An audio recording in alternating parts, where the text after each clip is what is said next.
കർത്താവിൻ്റെ പരിശുദ്ധമായ നാമം വാഴ്ത്തപ്പെടുമാറാകട്ടെ. അനുഗ്രഹിക്കപ്പെട്ട ഈ നല്ല പ്രഭാതത്തിനായിട്ട് കർത്താവിന് സ്തോത്രം ചെയ്യുന്നു. ഈ പ്രഭാത സന്ദേശം കേൾക്കുന്ന എല്ലാ പ്രിയപ്പെട്ടവർക്കും വീണ്ടും വരുന്നവനായ ക്രിസ്തയേശുവിൻ്റെ ധന്യമുള്ള നാമത്തിൽ എൻ്റെ പ്രഭാത വന്ദനങ്ങളെ ഈ നിമിഷം ഓർപ്പിക്കുകയാണ്. പ്രാർത്ഥനയോടും ദൈവാശ്രയത്തോടും കൂടെ ഈ സന്ദേശത്തിലേക്ക് നിങ്ങളുടെ ശ്രദ്ധയെ തിരിക്കുന്നു. മത്തായി എഴുതിയ സുവിശേഷം 7-ാം അധ്യായം അതിൻ്റെ 7-ാമത്തെ വാക്യം. യാചിക്കുവിൻ എന്നാൽ നിങ്ങൾക്ക് കിട്ടും, അന്വേഷിക്കുവിൻ എന്നാൽ നിങ്ങൾ കണ്ടെത്തും, മുട്ടുവിൻ എന്നാൽ നിങ്ങൾക്ക് തുറക്കും. ഈ വാക്യങ്ങൾക്കായിട്ട് ദൈവത്തിന് സ്തോത്രം ചെയ്യുന്നു.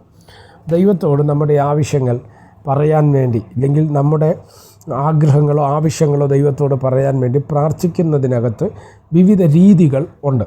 അപ്പം പ്രാർത്ഥന എന്ന് പറയുന്നത് ദൈവഹിതമല്ലാത്ത രീതിയിൽ നമ്മൾ പ്രാർത്ഥിച്ചതുകൊണ്ട് ഒരു കാര്യവുമില്ല. അതുകൊണ്ടാണ് ബൈബിൾ പറഞ്ഞത്, ജാതികളെ പോലെ നിങ്ങൾ എന്ത് ചെയ്യരുത്, ജൽപ്പനം ചെയ്യരുത്. അപ്പോൾ പ്രാർത്ഥിക്കുന്നതിനകത്ത് പറയുന്ന 3 രീതികളാണ്: യാചിക്കുവിൻ, അന്വേഷിക്കുവിൻ, മുട്ടുവിൻ. ഈ 3 കാര്യങ്ങൾ നമുക്കവിടെ കാണാൻ കഴിയും. ഒന്ന്, യാചിക്കുക എന്ന് പറയുന്നത് നമ്മുടെ ആവശ്യങ്ങൾ ദൈവത്തോട് അറിയിക്കുന്നതിനെയാണ് യാചിക്കുക എന്ന് പറയുന്നത്. അടുത്ത് പറയുന്നു അന്വേഷിക്കുക. എന്തുവാണ് അന്വേഷിക്കേണ്ടത്? ദൈവത്തെയും ദൈവത്തിൻ്റെ ഹിതത്തെയും നമ്മൾ എന്ത് ചെയ്യണം?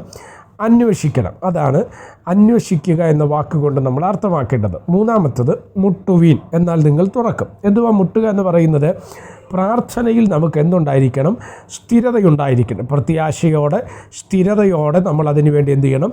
കാത്തിരിക്കണം. ഈ 3 വാക്യങ്ങൾക്കകത്ത് മൂലഭാഷയിൽ ഈ 3 വാക്യം, യാചിക്കുവിൻ, അതുപോലെ അന്വേഷിക്കുവിൻ, മുട്ടുവിൻ, ഈ 3 വാക്കിനും മൂലഭാഷയിൽ കൊടുത്തിരിക്കുന്നത് യാചിച്ചുകൊണ്ടേയിരിപ്പിൻ, അന്വേഷിച്ചുകൊണ്ടേയിരിപ്പിൻ, 3 മുട്ടിക്കൊണ്ടേയിരിക്കുക എന്ന് പറഞ്ഞാൽ അർത്ഥം ഇതൊരു കണ്ടിന്യൂവേഷനായി നടക്കുന്ന ഒരു പ്രോസസ്സാണ്. യാചിച്ചുകൊണ്ടേയിരിക്കണം, മുട്ടിക്കൊണ്ടേയിരിക്കണം, അന്വേഷിച്ചുകൊണ്ടേയിരിക്കണം. അപ്പോൾ ദൈവഹിതത്തെ നമ്മൾ അന്വേഷിച്ചുകൊണ്ടേയിരിക്കണം കേട്ടോ. എന്നാലും നമ്മുടെ പ്രാർത്ഥനകൾക്കകത്ത് ഫലമുണ്ടാകത്തുള്ളൂ. എന്നെ ശ്രദ്ധിക്കുന്ന ദൈവമക്കളോട് ഈ പ്രഭാതത്തിൽ ഞാൻ പറയാൻ ആഗ്രഹിക്കുന്ന ഒരു ദൈവിക സന്ദേശമെന്ന് പറയുന്നത്, നമ്മുടെ പ്രാർത്ഥനയിൽ 1 നമ്മൾ ദൈവത്തോട് അറിയിക്കുക, 2 അത് ആവശ്യത്തിനകത്തുള്ള ദൈവഹിതം എന്തെന്ന് നമ്മൾ മനസ്സിലാക്കുക, 3 പ്രത്യാശ കൈവിടാതെ ആവശ്യത്തിൻ്റെ നടുവിൽ ഒരു ദൈവപ്രവർത്തിക്കായിട്ട് കാത്തിരിക്കുക. അങ്ങനെയെങ്കിൽ നിശ്ചയമായിട്ടും ആവശ്യത്തിൻ്റെ മറുപടി നിങ്ങളുടെ അടുക്കൽ വന്ന് ചേരുക തന്നെ ചെയ്യും. അതുകൊണ്ട് പ്രാർത്ഥനയിൽ തുടരുക. ദൈവം നമ്മെ സഹായിക്കട്ടെ. പ്രാർത്ഥിക്കുക. പരിശുദ്ധനായ ദൈവമേ, സ്വർഗീയ നല്ല പിതാവേ, സന്ദേശത്തിനായിട്ട് സ്തോത്രം ചെയ്യുന്നു.